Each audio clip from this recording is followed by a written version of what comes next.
Madam சொல்லுங்க. Ekalaivan sir. Madam நான் உங்களுக்கு தான் ட்ரை பண்ணிட்டு இருந்தேன். நாட் ரீச்சபிள்லே வந்தது. இல்ல நான் இங்க ஹாஸ்பிடல்ல இருக்கேன். இங்க சிக்னல் கொஞ்சம் வீக்கா இருக்கு. என்ன ஹாஸ்பிடல்ல இருக்கீங்களா? என்ன மேடம் ஆச்சு? உங்களுக்கு ஒண்ணும் இல்லையே? எனக்கு ஒண்ணும் இல்ல ஏகலைவன் சார்.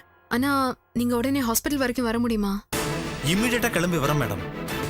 மேடம் நானும் உங்ககிட்ட ஒரு முக்கியமான விஷயம் பேசணும். என்ன விஷயமா சொல்லுங்க.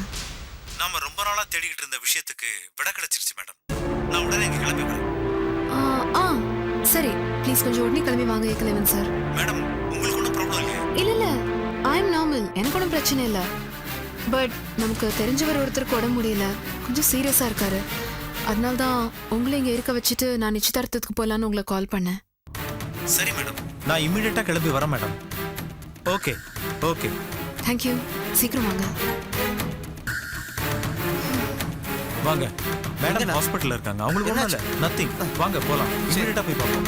சரி வாங்க. வரேன். என்ன லலிதா, நம்ம பொண்ணுக்கு நிச்சயதார்த்தம் நடக்குமா இல்லையா? அந்த பொண்ணு எங்க இருக்குன்னு தெரியலையே. உமாவும் அந்த பொண்ணு வராம நிச்சயதார்த்தம் பண்ணக்கூடாதுன்னு சொல்றா. பரத்தும் அப்படியே தான் சொல்றான். என்ன செய்யறது சொல்லு. கவலைப்படாதீங்க அண்ணா, பூஜா நிச்சயம் வந்துருவா. அவ ரொம்ப பொறுப்பான பொண்ணுண்ணா. என்ன பொறுப்பான பொண்ணு, கடைசி நேரத்தில் அப்படி வராம இருந்துட்டாள.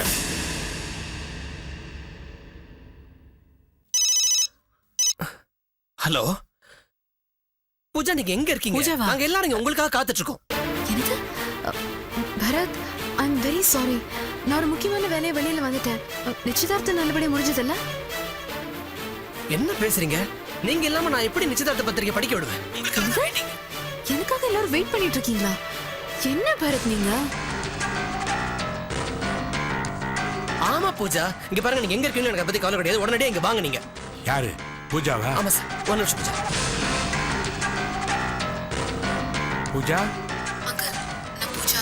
தனியா வந்து பேசுறீங்களா? அப்படியா?